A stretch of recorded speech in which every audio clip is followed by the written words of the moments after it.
ভীষণ উপকারী থোড় একবার বলবো এইভাবে তৈরি করে খেয়ে দেখুন, স্বাদটা যেন একেবারে মুখে লেগে থাকে। আর ছোট থেকে বড় সবাই পছন্দও করে। আর যারা থোড় একেবারে খায় না তারাও চেয়ে চেয়ে খেতে থাকে। তো দেখুন, তার জন্য লাগবে কিছুটা থোড়। তো আমি এক টুকরো থোড় নিয়েছি, ছোট ছোট করে টুকরো করে কেটে ভালো করে ধুয়ে মিক্সি জারের মধ্যে নিয়ে নিলাম। এইবার এর মধ্যে দিলাম আমি একটুখানি নারকেল কোড়া।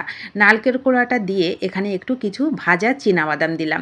তারপরে দিলাম হচ্ছে একটু কয়েক কোয়া রসুন আর হচ্ছে কাঁচা লঙ্কা। যদি নিরামিষভাবে তৈরি করতে চান সেক্ষেত্রে কিন্তু রসুনটা স্কিপ করবেন।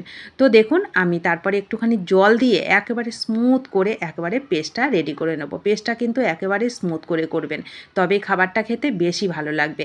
আর ছোট থেকে বড় সবাই পছন্দ করে খেতেও পারবে।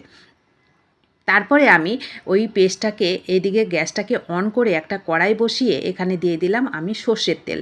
1.5 চামচ মতন সর্ষের তেল দিলাম, কালো জিরা, শুকনো লঙ্কা ফোড়নে দিলাম। দিয়ে ফোড়নটাকে সুন্দর করে একটু ভেজে নিয়েছি। তারপরে থোড়ের পেস্টটাকে দিয়ে দিলাম। স্বাদ মতো লবণ আর একটু হলুদ আর একটু স্বাদের ব্যালেন্সের জন্য চিনি দিলাম।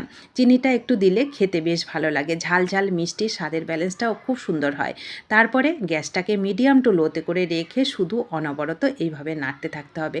নাড়তে নাড়তে একসময় দেখবেন এটা জলটা শুকিয়ে কড়াই থেকে সুন্দরভাবে উঠে আসবে। এটা কিন্তু একটু পোড়া পোড়া করে ভাজবেন, তাহলে ফ্লেভারটাও সুন্দর হবে, খেতেও ভালো লাগবে। এটা নিরামিষ কিংবা আমিষ আপনি যেদিনই তৈরি করে খান, যেভাবেই তৈরি করে খান, রসুন দিয়ে রসুন ছাড়া যেভাবে খাবেন সেভাবেই খেতে অসম্ভব মজার লাগবে। যারা কখনো থোড় খায় না তারাও বলবে বারবার তৈরি করতে, এত মজার আর এত সুস্বাদু এই থোড় ভর্তাটা খেতে লাগে। আপনার 1 প্লেট ভাত শুধু 1 চামচ থোড় ভর্তাই যথেষ্ট। তো কেমন লাগলো অবশ্যই কমেন্ট করবেন। ভালো লাগলে লাইক, শেয়ার, সাবস্ক্রাইব করে প্লিজ পাশে থাকবেন। ধন্যবাদ।